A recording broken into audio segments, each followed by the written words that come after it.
And we are live.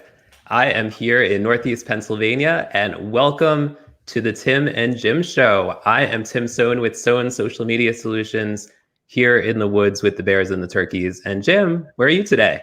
I'm in lovely Marietta, Georgia, where I think we're going to get into the 90s today. So it's going to get a little bit warmer than it's been. But it's nice to see the sun after we had a bunch of rain. Of course, we've already had our third named storm, and we just started hurricane season like this past week. So kind of crazy out there, but really excited today. We have an amazing guest, Bruce Weinstein. And right, I hope I said that right, Bruce. I know we were talking about Absolutely. that the Thank other you for day. that. And yeah, because because I know I get my name butchered. I don't know about you as well, Tim. But he is also known, and I think this is actually a registered trademark, right? The ethics guy. You are correct. Yes, sir. He is amazing when it comes to the world of ethics. He taught me about Follow Friday on LinkedIn that I was doing for a while. And it's an amazing way to highlight people in your network. And Bruce is, known worldwide, a Forbes contributor in the field of ethics, which is extremely important, not just in business, but in life. So Bruce, tell us a little bit more about yourself. After I got my PhD in ethics, I did what a lot of people with my training do, which is to become a professor in my case, in a medical school, since I was trained in medical ethics. And after about 6 years, I decided I wanted the world to be my classroom. So I left academia and set up my own company. And now I have to pinch myself because I get flown all over the world to talk about ethical leadership. And even in the midst of the pandemic, I'm still getting these invitations. So it will be a new world when we get back out there speaking, but I'm really looking forward to it because, as cool as virtual presentations are, there's still nothing can take the place of an in-person experience. There's an energy you get in the room with people and, an ability to talk with folks. And I'm not sorry that handshakes are going out of style because it's kind of a barbaric medieval tradition anyway. But aside from that, I am looking forward to elbow bumping new clients and getting to know folks around the world again. Yeah, no, that's a good point. A lot of people don't realize what the handshake was originally designed. It was to show that you didn't have a weapon in your hand. But of course, It is funny. The elbow bump. Some people have said, well, they're telling you to cough into your elbow, and now you're bumping elbows. So there's no good way to do it. But years ago, the American Medical Association was advising against shaking hands. And now it's funny. I mean, when you look at commercials on TV or movies and you see people close together, don't you think like, no, you're too close. You should get apart. Even from last year, right. It seems so strange. It's like did you ever see the movie Pretty Woman with Richard Gere? And have you seen it recently? Because he's carrying a cell phone in this huge briefcase. I think it was 1988, 1990, something like that. And it was considered avant-garde at the time and cutting edge technology. And now people laugh when they see it because he's having a picnic lunch with Julia Roberts on this enormous cell phone. So things are changing. Right. So today, Bruce, and I love the title that you came up with. We're going to tell people how to get rich, lose weight, and find true love, and how the principles of ethical leadership will help you soar in business and beyond. And I just think that was love the title that you came up with. But let's get into a little bit of this. So Tim, you want to ask Bruce our first question? Absolutely. So Bruce, is there a connection between high character leadership and financial success? Absolutely. And it's funny because when I speak to groups now, I do a survey in advance and ask them to tell a story about how honesty or accountability or courage led to some kind of financial benefit to their companies. And there are all sorts of stories out there. And last year, 2 separate engineers said at 2 separate meetings that they admitted to a client that they made a mistake. But instead of being fired, the client was so impressed by their honesty and courage, 2 crucial qualities of high character leaders, that when the project was done, the client gave the engineer's company an additional contract worth, in one case, $3 million. So we can't always draw a direct line between honesty and a quantifiable financial benefit, but we can often. And that's a perfect example. And it's funny when I'll call the fellow Jeff, that's not his name, but when Jeff told the story at this meeting of 90 of his colleagues from around the country, I asked the audience, please raise your hand if you've heard Jeff's story before. One hand went up, and it was Jeff's business partner. I mean, does that make sense that a great, inspiring story like that would be a company's best kept secret?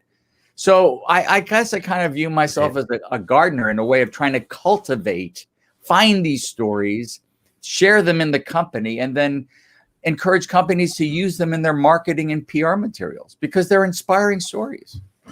And that's really fascinating because I could agree with you 100% on that, Bruce. I mean, it's like, why wouldn't you want people to know that you're an honest company and you're willing to admit that you make mistakes? It's almost like we have this fear or like, oh, I've got to always appear perfect, right? We never do anything wrong.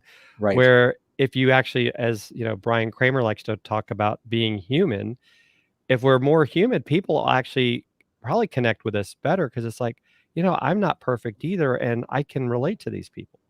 In fact, your guest was talking about that very same thing last week about doing live virtual presentations, and it's okay if you make a mistake, that it humanizes you, and people say, "Oh yeah, it's okay, he does it, I can do it," and it does make us all realize we really are all in this together. But it's just a shame to me that so many companies have stories like the one that I told you about, Jeff, but they're just not known. Right. And in fact, ethics, I think, is so off-putting for so many people because, well, let me ask you, when you see the word ethics or ethical in the news, what is it usually associated with? I mean, my perspective of it's usually bad in that somebody did something wrong. Right. They've embezzled. Yeah. It's never the good stories. Never the good stories. And also ethics presentations, because a lot of people watching this have to attend an ethics presentation to maintain their licenses or for CE credits. But too often they are presented as a list of thou shalt not. Don't steal, don't commit fraud, don't embezzle. You know, that's important. That's part of what ethics is, but it's much broader than that. It's also about bringing out the best in yourself and other people, making time for yourself as well as your clients, caring for people, thanking people. That's a part of ethics too. Why isn't that associated with ethics as well as the punitive things, the things that people have to be punished and disciplined for? It makes no sense either. Yeah. I mean, Tim, have you run across that yourself, whether you've either dealt with unethical businesses, or as an example, can you think of a time where maybe you've had someone that admitted they did something wrong, and because they did that, you were like, hey, I appreciate that you told me that. Have you seen that as well? I've been lucky in that I haven't come into either of those circumstances, Jim. Well, also, the good story doesn't necessarily have to be about admitting a mistake. And certainly there's some kind of confessions that would not have such a positive consequence. Like my father's accountant admitted to him many years ago that he had embezzled money from my father. So he gets an A for honesty in admitting that, but you know, who wants to do business? In fact, his own lawyer at the trial said, nobody will ever trust this man again. And when your own lawyer has trust issues with you, you know, you're in deep problems. But there are also things like, for example, can you talk about a time when you thanked someone for anything big or small and it led to something even bigger? That's a good question. I'm sure I have, but it's like you said, because we don't always think about that, you know, because it's like you almost expect, like, if they're an ethical person, if anything, you put them in higher regard, and you know that, okay, I can trust them, I'll do business with them. Yes. Well, and certainly conversely, if we feel we're owed a thank you for a good job, well done, and we don't hear one, I think the natural instinct is to think a little bit less of the person, to consider them ungrateful, and ingratitude is a pretty serious flaw in someone. It's not that we do these things to get thanked, but it takes such little effort to thank someone. And you had mentioned the Follow Friday tradition, Jim. And, I really love doing this every week. I like shining a spotlight on 6 members of my network. And I hear all sorts of great things, that it's led to business deals, new relationships, new ventures with people. But then, and I'm not doing it for this purpose, but then I get invitations myself to join other people's networks simply by having shown a spotlight on these people. Right. And I think that that was one of the things that really caught my attention about that, is the fact that, Bruce, that this was truly, if I think it's the right word, right? Because remember, I was in the Marines, big words are hard. It was altruistic. There was nothing intended. You weren't looking to get anything out of this. I have never looked at, I'm getting something else. This is like, hey, I just want people to know that I appreciate these people, and I think they're good people. They're ethical people. These are the sort of people that you want to connect with. You want to build a relationship with. I'm not even saying you need to do business with them, but these are good humans. Yes. And I think that's really, to me, how I looked at the Follow Friday. You just gave me goosebumps, because it's true. Susie Orman puts it very simply: give to give, don't give to get. Now, if we happen to get good feelings for doing it, that's fine. I mean, there may not be pure motives in anything that we do, but still, and in fact, when I encourage people, and in fact, anybody watching this, I wrote a piece for Forbes I'm really proud of, that I turned into an ebook called One LinkedIn Habit You Need to Develop. And it's about every week writing one unsolicited recommendation for someone in your network. Out of the blue, they get this thing. It's posted for the world to see. They didn't ask for it. But it's really important, when you write an unsolicited recommendation for someone on LinkedIn, not to ask for one in return. It's not tit for tat. It's not quid pro quo. I'm writing this because you did something great, and I value our relationship, and I want the world to know, period. They might choose to write one for you. Now, I've written, I think, 160 recommendations on LinkedIn, and I've only received a third of that. But that's okay. I don't want to be what's the term? There's a term. Well, Adam Grant calls these folks matchers. Did you ever read this book, Give and Take? This is one of the best books. Have you read this? No, I'll have to check that out. He's the youngest tenured professor at Wharton School of Business at Penn. And he wrote a book that provides extensive data showing that people who give to give, not to get, are more successful in the long run. One of the long case stories in there is about someone who is a writer for The Simpsons.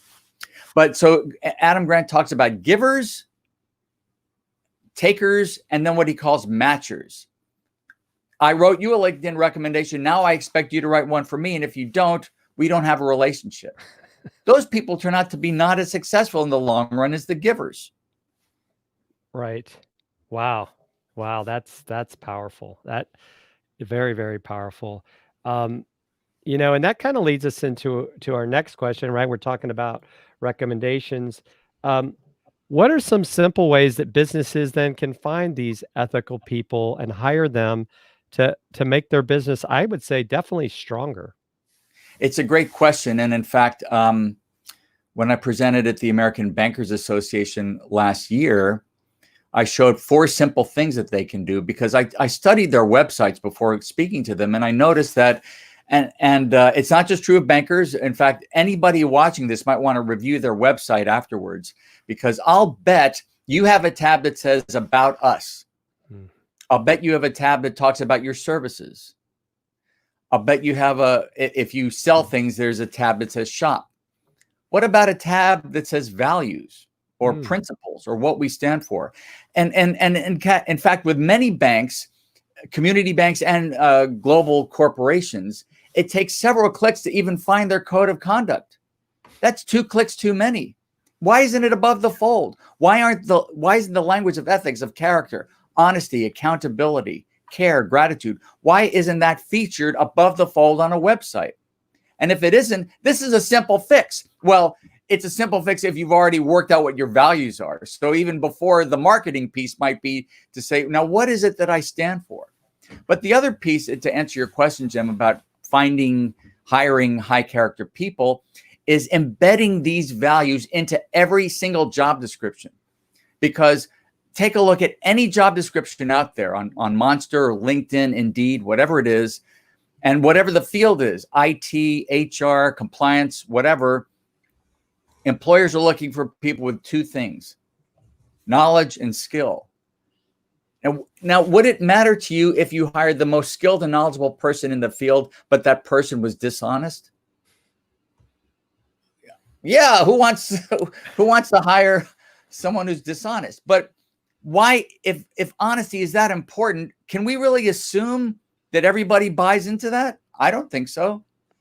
I mean, when I was looking for an IT person for my business, I put an ad on Craigslist, because I've always had good luck with that, and I got flooded with responses. This one guy was clearly the best qualified, and then at the end of his long pitch letter, he said, if I will charge you X dollars if you pay me by a business check, or X minus Y if you pay me in cash. And it took me a little while to figure out, hey, wait a minute. Why would you want to be paid in cash? Because you like the feel of paper money, or because you don't want to declare it as income? And if someone's going to cheat the IRS, what else are they going to cut corners? And I wrote him and I said, not interested. And he was shocked. He said, I thought I'd be doing you a favor. No, I hired someone who was knowledgeable and skilled as that guy, who's also as honest as the day is long. And I've had her working for me for 6 years or more, longer than that. Right. So in other words, you have to let people know that this is a value of yours. Now, when I advertise for people, I do mention that, because someone will see honesty in there and they'll say, oh, that's not the job for me. Not interested. No, really, people will say that. Honesty, what does that have to do with tech? Right. That's not. I'm not saying that everyone in tech feels that way. I'm just saying some people who answer an ad who don't value honesty might have that reaction if you include honesty as one of the criteria. Bruce, do you think we do a good enough job of educating, like I would say even going back into maybe say elementary school, middle school, to make kids and grow into these young adults that really understand with ethics? Like I would say that in some cases it's not necessarily something that's maybe talked about at home, right? Yeah, it's a great question. And when I think about the teachers who had a big impact on me, I grew up in San Antonio, Texas, and I had a 5th grade teacher named Mr. Dyer who would say things to us like, class, if you ever take drugs, or if someone offers you drugs and you accept them, I will haunt you for the rest of your life. Now, he was telling us this because he cared about us and he recognized that drugs are harmful. It wasn't presented as an ethics lecture, and that word never occurred as far as I can tell in the year that I had him. But that was essentially a moral lesson. And so, but I think to your point, it's often left to the teacher's discretion to talk about these things. I did write a book about ethics for kids called "Is It Still Cheating If I Don't Get Caught?" And the Italian publisher of this book, they did such a beautiful job with the quality of the paper and the binding, but they also put together a 60-page learning plan for teachers to use. I can't use it because it's in Italian and I don't speak Italian. But in Italy, at least, schools around the country are using this book to teach ethics. So it can be taught, and it can be taught in a way that is nonpartisan. I mean, isn't ethics the ultimate nonpartisan issue? Right. Yeah. I mean, I just spoke at the Kentucky General Assembly with Republicans and Democrats and independents in the audience, and they all told me that it was valuable. So that, to me, it's so rewarding to hear people from opposite ends of the political spectrum say, this is important, this is valuable. Right. Well, and we had that thing recently, Tim, you may remember, where we had these, I guess you could say, movie stars, rich people that were unethically getting their children into college. And it's kind of like, yes, did you really think that was going to make a big difference in where they went down the road? It's like, why not let their kids, the chips fall where they may, because not only was it bad what they did in that system, But look at these kids, to include even my own daughter, right? Because a couple of these schools that were involved, maybe she didn't get into that school because this person basically tried to buy their way in. And there's also collateral damage, which is really unfortunate in these cases, because the kids who got into Stanford, we don't know to what extent they were actively involved in this, but even if they were, they're underage, they're minors, and this cloud is going to be hanging over their heads for the rest of their lives. Right. Because, so it's visiting the sins of the parents on the children. It's a really tragic example of that. Especially if the kids had nothing to do with it and maybe even said to their parents, no, I don't want you to do that. We don't know how they reacted, but it's not their fault anyway. Bruce, before you were talking about values, do you have any tips for people? I'm sure there's a lot of business owners that, they don't have stated values on their website, or maybe they haven't even thought about it. How could a business go about figuring out what their values are, even like developing them? Do you have any suggestions for that? It's a great question. And there's a wonderful book called Oneness, Great Principles Shared by All Religions. And the author, Jeffrey Moses, shows how the great ethical precepts are stated in one form or another by all of the great religions.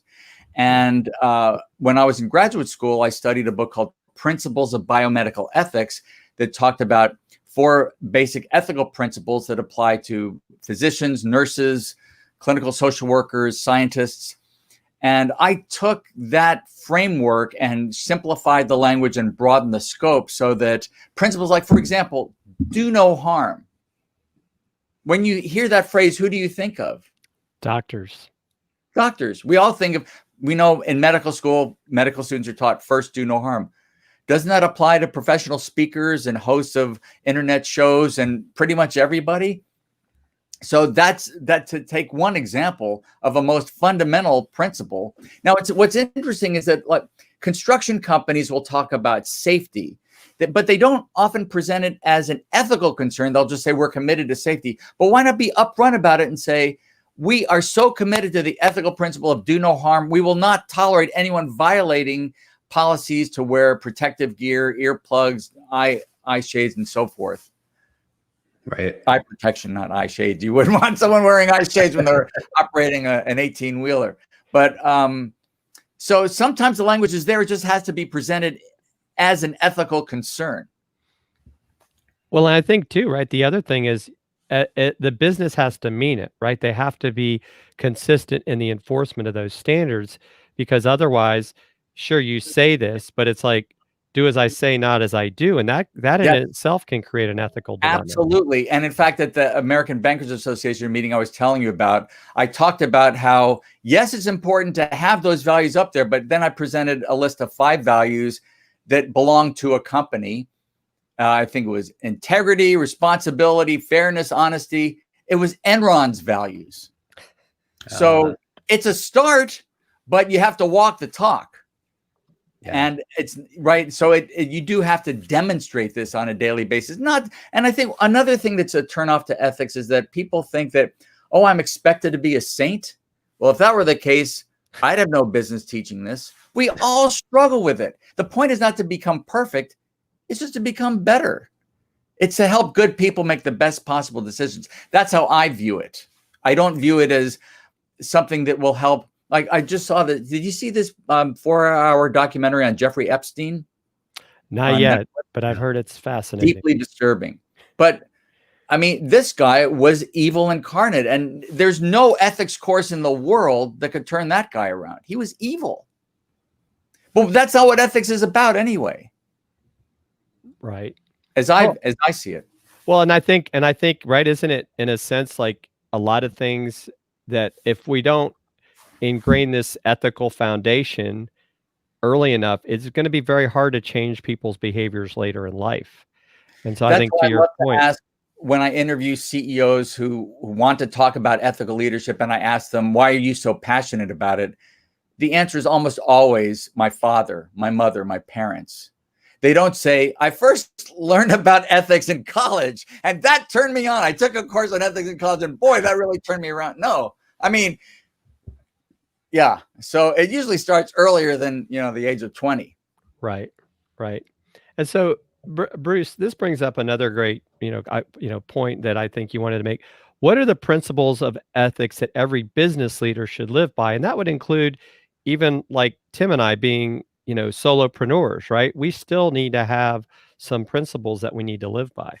Yes, I talk about this actually a lot in my columns, and I wrote a book called Ethical Intelligence. We started talking about the first one, do no harm. And then the other 4 are make things better. Because, let's say that after a long day, your spouse asks you how your day was, and you say, it was fine. I didn't insult anyone. I didn't hurt anyone. I didn't kill anyone. It was a great day. I didn't harm anybody. What would your spouse say? Or your sweetheart or your partner? Well, I'm glad you didn't kill anyone. That's the least we can expect. But did you use your knowledge and skills to help anybody? Right. The third principle that applies to everyone is respect others, which in an ethical, that has both an etiquette sense and an ethical sense. The etiquette sense is we show respect for people by not chewing with our mouth open at a dinner party, or not doing what I saw a guy do on the subway not too long ago, clipping his toenails on it. Oh, no. That wasn't harmful. It was offensive. It was rude. That was a violation of a rule of etiquette. But when we show respect for people in an ethical sense by telling the truth, keeping our promises, keeping confidentiality confidential. The 4th principle is to be fair, and the 5th one is to care. So that when you write an unsolicited LinkedIn recommendation for someone, you're applying these you're applying especially the principles of care and make things better. Wow. Yeah, that's powerful. Tim, what are your thoughts? Do you see this as something that you that you would want to see people that you work with embrace as well? Yeah, definitely. Which one? I think the care one really, I think, is powerful, right? Because especially with what we do with marketing, right? We're helping someone share their message, and we have to care about their message, right? And if it's not something, that kind of gets into, right? I'm not going to do business with certain types of businesses because it doesn't align with my core values, even though they want to market their business. So you would turn down business, Jim, if the mission of the business or the values inherent in the business were antithetical to your own? Absolutely. And you've done that? Yes. Okay. Are you, without violating confidentiality, I'm really keen to know, are you able to say, in a way that won't get you sued? Right. I'll just say, if it has to do with, I'll just say in the adult world, there are certain businesses that want to promote what they do, or it's just stuff that I would never want my kids or myself to do. I just wouldn't promote that type of a business. Tobacco you don't have to say. Well, even that, right? I would not necessarily, I don't smoke. I would not want to help a tobacco company promote their product. Absolutely. And, you might argue, well, if I were to give a talk to a tobacco company, I could help them do their jobs more ethically. But to do their jobs more ethically might mean to be more effective at selling tobacco to people. And my grandfather died of smoking-related cancer. Money's not that important. Mm-hmm. It isn't. That's a really good example. Yeah, I actually applied for a job once for a marketing position, and it was for a tobacco company. Like, there's a certain chain around here that sells tobacco products, and I didn't know. And then when they got in touch with me, they had it under some, like doing under business as or something. And then when I found out, I was like, I have young kids, and I didn't even want to go there. Yeah. And it's Jim and Tim, both of you. That makes me respect you more. I don't know you that well. I like what I know about you, but already that you would do that you would turn down a business opportunity. Now, the real moral dilemma would come if it were so much money and you needed it and it would help you put your kids through school. Then we have a real ethical dilemma, don't we? Yes. No, that's an excellent point, because and I think I can't think of, I know there's a couple of movies I'm sure that are out there where like you kind of run into that. Or even like, what was that one? I think it was with Demi Moore, where, the guy was going to pay her $1 million Oh, if she slept with him. I can't wait. No, it's on the tip of my tongue. Not. It has 2 words. It's not Fatal Attraction. Indecent Proposal. Yes. Yes. Yeah. And what's fascinating about that film is the destruction occurs very slowly, step by step by step. Right. And you see it almost destroys their marriage. Yep. Yeah. Yeah. So you definitely see that. And I think that is a challenge. I mean, I guess the lesson is like, you have to really think long and hard about, don't let yourself get in that position, but things happen. Like right now, I'm sure with everything we've have going on in our society right now, there are people that are getting into desperate times, and they may take on things that they would not have done before because, it's survival instinct. Yes, yes. And if the choice really is between feeding your family and keeping a roof over your heads or sticking to your principles, well, one of the principles that we live by is that we have our strongest duty is to the people closest to us. So I'm not even sure that you could argue that that's unethical. I think, in fact, you could argue that you would have an ethical obligation to do that. But the thing is, it's usually not the case that that's the only financial opportunity that's out there. Right. Right. And I think sometimes it's a matter of having patience. And Yes. I believe that sometimes, right, going back to what you're talking about, give to others, do good things. And I definitely believe in karma, that, good things will happen. You just sometimes have to have patience, right? Which I think sometimes people have a hard time, right? The whole patience is a virtue, just like what we're going through now. We will get through this. You just have to have patience, help other people out. Tim has been doing a lot of that, helping people, survive, and thrive with live video. I think that's great that he's been helping these small business owners get started. So I think it's things like that. And even a lot of businesses that are big businesses have stepped up, like, okay, we're going to provide this product that we normally charge a premium for free for a period of time to help people right now, because that's the best we can do. Yes. And in the long run, kind of to your point that you made earlier, Bruce, they're going to remember that. I may be more likely to do business with them when I do have money, because they gave to me in a time that I had a need.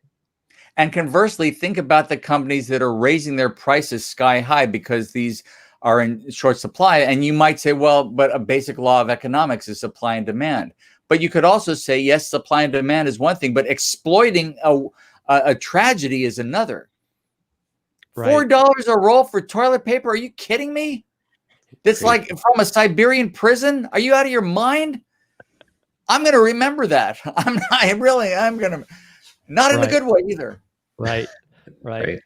So Bruce, I know, and I just put down here at the bottom, the best way to connect with Bruce is he's got a website, theethicsguy.com, and we've also got his phone number on there if you want to set up an appointment with him and learn more, because Bruce is also a certified virtual presenter. Did I say that right? You are correct.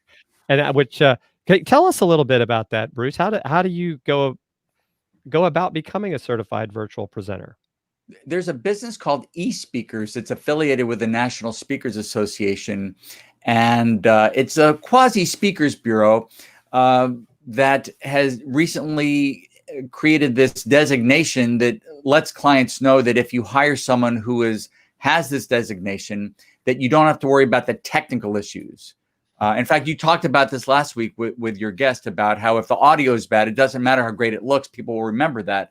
So there are quite a few criteria that you have to satisfy to be given this designation. Of course, it doesn't speak to the content of the speaker. It just speaks to their technical ability to deliver a presentation that you will be able to see and hear and not have to worry about it being interrupted.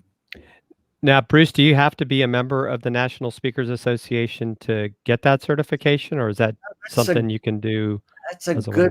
I don't know that. That's a really good question, huh? Right. I don't.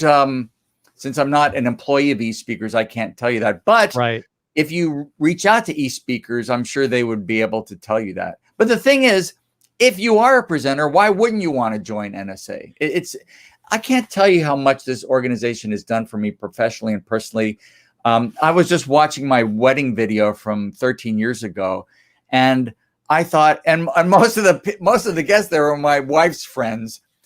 And if I were to do that today, there'd be so many more people. These people I've befriended and who I really care about through the National Speakers Association, but it's also helped me in my business, and it's just a terrific organization.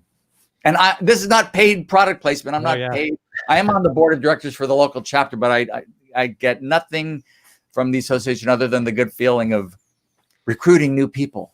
Right. Well, and I've been involved with the Georgia chapter, not as a member yet, but they have a First Friday coffee, but I'm definitely looking at taking the next step because I have met a lot of amazing people from all different types of, walks of life, different stories, because sometimes speaking is about telling a story that's going to connect with a certain audience. Just like, when people think of you, Bruce, they think of, ethics and it's very important. And I've met a couple other people that you may know that they also talk about ethics, but in one case, it was like they were in prison because of what happened. And it wasn't that they specifically did it, but they got caught up. It's kind of like that whole Enron story, where when the company went down, they went down with it. And because maybe they weren't paying attention to some of the signals that were going on and the way the business was being run, that cost them for a while. But, it goes back to, hey, sometimes you got to be paying attention. Just because you work for this big corporation doesn't mean that everything's being done ethically. And I think I know who you're talking about. He actually has a keynote where he talks about how he got off track and how he got back on track. My struggle, I think, has been over 20 years. Ethics is one of the most difficult subjects to make fun and entertaining. I mean, it can be dry as watching paint dry. So to make it engaging and fun and funny is quite a challenge. But I've been finding out what works, what doesn't work. I'll tell you what doesn't work is a lot of conceptual analysis. But the thing is, I'm fascinated by the question, is there a difference between ethics and morality? Well, I've written about that. I talk about it, but that's not something that obsesses most people. What people want to know about is what's the right thing to do in this case at this time with these facts, not conceptual analysis. So I've had to unlearn, if you will, a lot of my training to be able to be accessible to more people. Yeah, because I guess sometimes, do you think people identify morality is more tied to religion as opposed to like ethics is maybe more behavior? Well, I'd be happy to include a link to this article because if you were to ask your audience two questions. First of all, are ethics and morality the same thing or are they different things? Some people would say they're the same. Some people would say they're different. Then you say, all right, now define each one. If you ask 10 people, you will get 10 radically different answers to each one. What does that tell you? There's no universally agreed upon definition of it outside of the dictionary. And so if you really want to talk about what the right thing to do is in this case with these facts at this time, it's better not to use those terms synonymously. It's best to take one and use that consistently, because otherwise people will see red if you start talking about ethics and morality. And if they believe they're two separate things, then they focus on the linguistic issues rather than the substantive issue of what should I do now? Right. I just summarized the whole article, so you don't need to read it. But you know what, Bruce, that sounds like a great LinkedIn poll question. I say that again? I said, that sounds like a great LinkedIn poll question. So LinkedIn, now I use SurveyMonkey, but on LinkedIn, you can do surveys through the LinkedIn app. Is that correct? Yeah, you can now do polls, which give you up to 4 options as far as what they can answer. And you can incorporate that as part of a post so they can also comment below. So you could say like those 3 things. The other fascinating thing is that when you go and look at, it'll show you as the poll creator who responded to each answer. Wow. And if you're a first level connection, you could actually message them. If they're a second or third, then now you have an opportunity maybe to connect with them and say, hey, I saw you did this. I think, yeah, I've been thinking more about like, how do you use this as a way like to generate discussion? I think what you just brought up, especially with what you talk about, that would be a great Yes. poll question. And then you could have a link to your article as well in there. I thank you for that. I had no idea. And also what I would do to decide whether I want to link in with someone is I would say, which of the 3 Godfather films is your favorite? And for everyone who says Godfather 3, I would say, I'm not linking with them. I have nothing in common with this person. There's no way we can be colleagues or friends. So I will use that. Which version of Scarface is better, the Howard Hawks or the Brian De Palma? Easy, right? That's an easy one. And Tim Lewis says you should ask, what would Duncan do? Right there, you go. Because because Tim Sohn is attempting to get a Duncan sponsorship. They have never responded to a message or a mention or anything. If it makes you feel any better, whenever I get a horrible experience at Dunkin' Donuts or Dunkin', which is more frequently than I'd like to admit, and I write to them, I almost never hear back. And try logging back onto the app when you've been logged out. Good luck with that.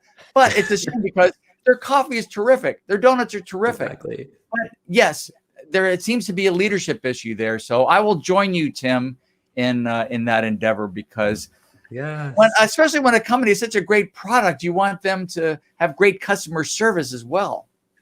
Yes. Yeah. I wish these chains would have like regional social media managers or something, because they have. Well, some of them do. And the thing is, there's some. Who did I just reach out to recently on Twitter? But they get back to you right away. Certain banks will right away. Oh, okay. Very cool. And also, I find out if you reach out to them on Twitter and Facebook at the same time to just hedge your bets, someone will respond to you on the other and say, "We see you've already reached out to us on Twitter, so we will be responding to you on Facebook." But that actually, I think, is an important metric of a company's commitment to customer service. Because if they're going to have a Facebook or LinkedIn or a Twitter presence, why not respond to customers? Now, the other thing is, and this blows my mind, we're talking about criticism, but what about if you have a great experience and you go the extra mile and write to Duncan and say, just wanted to let you know that the store on 72nd Street, just wonderful people. They couldn't be nicer. They're just so lovely to deal with. And if you hear crickets from that, you think, wait, what? Right. Yeah. It's a disincentive to offer more praise. Exactly. I will say that a number of years ago, my sister actually called up Dunkin' Donuts headquarters and said my birthday was coming up and could they send me something? How I go to Dunkin' all the time. And they actually sent me coffee and a mug and I think a shirt. So I should give them praise for that. Well, and maybe you need to get that. No way this show is going to be sponsored by Dunkin', because if they listen to this discussion, they'd say, "What? I don't want to be associated with that." But we both love their coffee, right? I mean, they do have good coffee. Yeah. I like it better than that green place. We won't. Well, also, at least in New York, when I go to visit my mother-in-law in Pennsylvania, they're still using styrofoam cups, but in New York, they're using paper cups now. Right. So they're being progressive. Not a lot of other chains are doing this. No, well, Tim, I think you need to get the phone number from your sister, and maybe that's there you go. It worked for her, so that might be the way we solve old-fashioned way. Right. Yes. Well, Bruce, this has been amazing having you on. Thank you so much for joining us. Love everything you put out there. I think I see you more on LinkedIn. I think a little bit on Twitter, but I know, make sure you follow Bruce on Twitter at The Ethics Guy and as well. And we'll be adding Bruce to our Tim and Jim Show Twitter list, as we do with all our guests after this episode. Tim, any final thoughts? Just thank you so much. Ethics is honestly something that I don't on a frequent basis think about when it comes to my own business or even my clients' businesses. I know some of them do have, they have values and things like that, but not all of them. I'll tell you what. Yeah. May I offer an ebook to your listeners? Absolutely. Absolutely. We would love that. Text my name, Bruce, to 72,000.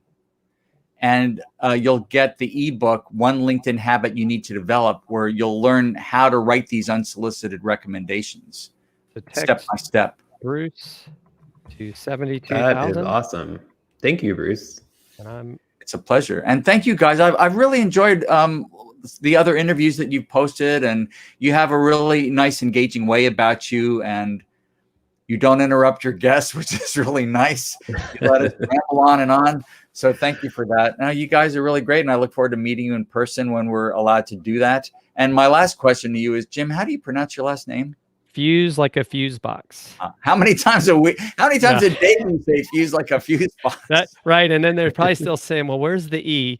But yeah, like I was telling you, I get C's and R's. I've been called Jim Furs. I'm not sure where they get that from, but I'll blame it on my dad's. My dad was German and Irish, and so originally that was a German S with the little tilde, and I think my grandfather changed it when he came over. I see. Between the Great Wars, long ago. But no one messes up your first name, I bet. Not usually. But I know they don't know me when they call me James. When I get that phone call, is James there? Like, you don't know me. This is a business call. And Tim's last name probably gets butchered from time to time. Yes, absolutely. It's San. If it's in writing, it's oftentimes John because my S's look like J's. Yeah, definitely butchered all the time. Yeah.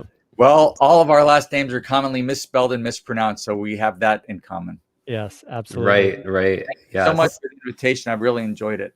Well, it's great seeing everyone on all the different platforms. One of the great things about StreamYard. And so don't forget, you can watch the replay on Twitter, YouTube, Facebook, and LinkedIn. And if you got questions for Bruce and you're watching on replay, make sure to put them in there. Thank you again, Bruce, Tim. Great being on the show with you. And I know you've got a big show this afternoon with Brian Schulman. Speaking of putting a spotlight on others, at 2:00 Eastern time over on Brian Schulman's LinkedIn channel, we'll be doing a What's Good Wednesday. So if you want to come over and shout out any people that are doing good in the world, that would be awesome. And next week we have Jamie Cohen coming on the show, right, Jim? Yes. Jambalaya. She's a lot of fun. And have you met her, Bruce? Because I think she's up in your neck of the woods. I have not. She's another great person. I had the pleasure, but I look forward to it, and I'll certainly watch the interview. I subscribe to your channel, so. Well, thank you, Bruce, and we definitely appreciate that. Thanks again, everyone, and we will see you out there in the world of social media. Thank you, gentlemen. Bye. Well, Thank stay you. safe. You too.